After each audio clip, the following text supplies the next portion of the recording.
आज Doubtnut app download करें। Doubtnut पर अपने सभी गणित, रसायन विज्ञान, भौतिक विज्ञान और जीव विज्ञान के डाउट्स का करो सफाया। बस प्रश्न की फोटो खींचो, एक ही प्रश्न को क्रॉप करो और तुरंत वीडियो सोल्यूशन पाओ। अभी डाउनलोड करें। हेलो दोस्तों, आपका प्रश्न है, एक कार्बनिक यौगिक का विश्लेषण करने पर 93.7% कार्बन, 6.3% हाइड्रोजन प्राप्त हुआ। इसके बाद एक क्लोरीन की न्यूनतम मात्रा वाले उत्पाद ने विश्लेषण करने पर 73.8% कार्बन, 4.3% हाइड्रोजन तथा 21.9% क्लोरीन दिया। यौगिक का अणुसूत्र ज्ञात कीजिए। तो चलिए इस प्रश्न को हल करते हैं। ठीक है, तो दोस्तों सबसे पहले जो हमारा कार्बनिक यौगिक का विश्लेषण कर रहे हैं हम, ठीक है, तो सबसे पहले यौगिक का हम क्या करेंगे, सरलतम सूत्र की गणना करेंगे। ठीक है, तो यौगिक के सरलतम सूत्र की गणना, यौगिक के सरलतम सूत्र की गणना, सूत्र की गणना। ठीक है, तो यौगिक के दोस्तों हम क्या कर रहे हैं, सरलतम सूत्र की गणना कर रहे हैं। तो यहाँ पे हम लिख रहे हैं तत्व, ठीक है, यहाँ पे लिख रहे हैं दोस्तों हम प्रतिशत मात्रा, और यहाँ पे लिख रहे हैं जो हमारा तत्व है उसका परमाणु भार। ठीक है, और यहाँ पे लिख रहे हैं दोस्तों हम आपेक्षिक संख्या।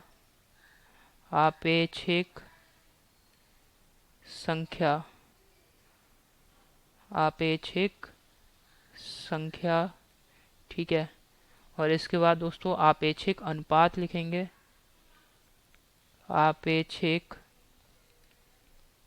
अनुपात,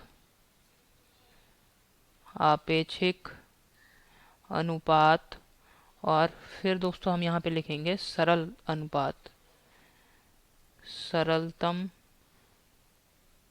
अनुपात।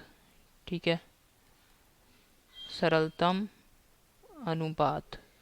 तो सबसे पहले दोस्तों यहाँ पे जो तत्व हैं ये कौन कौन सा है। सबसे पहले हमने देखा, जब हम विश्लेषण कर रहे हैं तो कार्बन और हाइड्रोजन की प्रतिशत मात्रा हमें प्राप्त हो रही है। तो कार्बन कितने प्रतिशत प्राप्त हो रहा है दोस्तों, 93.7%।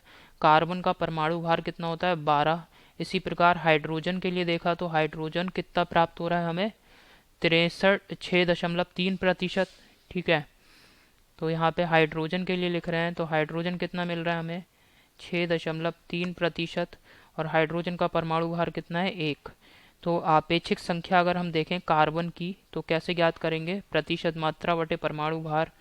तो ये हो जाएगा 93.7, और इसको भाग कर दें हम 12 से, तो आपेक्षिक संख्या ये आ रही दोस्तों 7.81। और इसी प्रकार दोस्तों हाइड्रोजन के लिए आपेक्षिक संख्या ज्ञात करेंगे तो ये हो जाएगा 6.3/1। इसको 1 से भाग करेंगे तो आपेक्षिक संख्या आ रही है 6.3। ठीक है, आपेक्षिक अनुपात अब दोस्तों हमें ज्ञात करना है, तो 7.81 इसको भाग कर देते हैं 6.3 से। ठीक है, जो भी संख्या यहाँ पे कम होगी, आपेक्षिक संख्या जिस भी परमाणु की कम होगी उसी से हम दोनों को भाग करेंगे। ठीक, तो ये आ रहा है दोस्तों 7.81, ये भाग करने पे आ रहा है 1.24, 1.24। ठीक है, और यहाँ पे 6.3 को 6.3 से भाग करेंगे तो ये हो जाएगा 1 के बराबर। सरलतम अनुपात ज्ञात करना है तो दोस्तों 1.24, जब इसको हम 4 से गुणा करेंगे तो ये लगभग एक पूर्णांक संख्या आएगी, और इसको हम पूर्णांक संख्या 5 आएगी। ठीक है, तो यहाँ पे हमें ऐसी संख्या से गुणा करना होता है जिससे कि हमें पूर्णांक संख्या प्राप्त हो जाए। तो जब हम 1.24 को 4 से गुणा करेंगे दोस्तों तब ये लगभग 5 के बराबर पूर्णांक संख्या हमें प्राप्त हो जाएगी। तो 1 गुणा 4, इसको 4 से गुणा करेंगे तो ये 4 के बराबर हो जाएगा।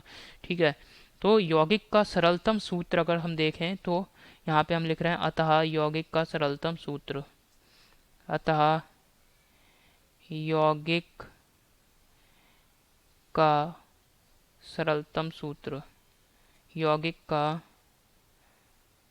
सरलतम सूत्र, अतः यौगिक का सरलतम सूत्र क्या लिख सकते हैं दोस्तों हम इसे, C5H4। ठीक है, यौगिक का सरलतम सूत्र क्या आ गया दोस्तों? C5H4। ये आ गया यौगिक का सरलतम सूत्र। अब इसके बाद दोस्तों हम याद करेंगे यौगिक जो हमारा क्लोरीन के साथ जो हमने देखा है कितने प्रतिशत कार्बन और हाइड्रोजन है, क्लोरीन के साथ जो विश्लेषण किया है उसके बारे में देखेंगे। ठीक है, तो यौगिक के क्लोरीन उत्पाद के सरलतम सूत्र की गणना। तो यहाँ पे तत्व देखेंगे दोस्तों, फिर प्रतिशत मात्रा, परमाणु भार, आपेक्षिक संख्या और सरल अनुपात। तो तत्व है हमें कार्बन, हाइड्रोजन और क्लोरीन। प्रतिशत मात्रा दोस्तों, कार्बन की जो प्रतिशत मात्रा आई है वो 73.8% है, हाइड्रोजन की प्रतिशत मात्रा 4.3 है, क्लोरीन की प्रतिशत मात्रा 21.9। अब कार्बन का परमाणु भार कितना है? 12, हाइड्रोजन का 1, क्लोरीन का होता है 35.5। ठीक है, आपेक्षिक संख्या दोस्तों कैसे ज्ञात करेंगे? कार्बन का जो हमारा प्रतिशत मात्रा है उस 73.8 और इसको भाग करेंगे परमाणु भार 12 से। ठीक है, तो कार्बन परमाणु की आपेक्षिक संख्या आ रही है 6.15। इसी प्रकार हाइड्रोजन परमाणुओं की आपेक्षिक संख्या 4.3/1, तो ये आ रही है 4.3। क्लोरीन परमाणु की आपेक्षिक संख्या 21.9/35.5। ठीक है, तो ये आ रही है 0.617। अब सरलतम अनुपात ज्ञात करेंगे। तो सरलतम अनुपात दोस्तों हमने कहा था जो सबसे कम आपेक्षिक संख्या है उससे इन सभी को भाग करेंगे। तो 6.15/0.617 ये आ गया 10, 4.3/0.617 इसको भाग करेंगे तो ये लगभग 7 के बराबर आएगा दोस्तों। ठीक है, 0.617/0.617 बराबर 1। ठीक है, अतः यौगिक के क्लोरीन उत्पाद का सरलतम सूत्र, जो हमारा सरलतम सूत्र क्या आ जाएगा दोस्तों? C10H7Cl है। क्लोरीन की मात्रा, चूंकि यहाँ पे दोस्तों इसमें क्लोरीन की मात्रा आप देख रहे हैं सबसे न्यूनतम है, क्योंकि आपेक्षिक संख्या कितनी आई है दोस्तों? यहाँ पे सरलतम अनुपात कितना आया है क्लोरीन का? 1 आया है क्लोरीन के लिए, जबकि हाइड्रोजन और कार्बन के लिए कितना आया है दोस्तों? कार्बन के लिए है 10 और हाइड्रोजन के लिए 7। तो इस वजह से दोस्तों चूंकि क्लोरीन की इसमें सबसे मात्रा जो है वो न्यूनतम है, अतः उत्पाद जो हमारा यौगिक का क्लोरीन उत्पाद है उसका सरलतम सूत्र कितना होगा? क्या होगा? C10H7Cl होगा। और जो यौगिक है उसका अणु सूत्र कितना होगा? C10H8। यही दोस्तों हमारे प्रश्न का उत्तर है। आशा करता हूँ आपको समझ में आया होगा दोस्तों। धन्यवाद।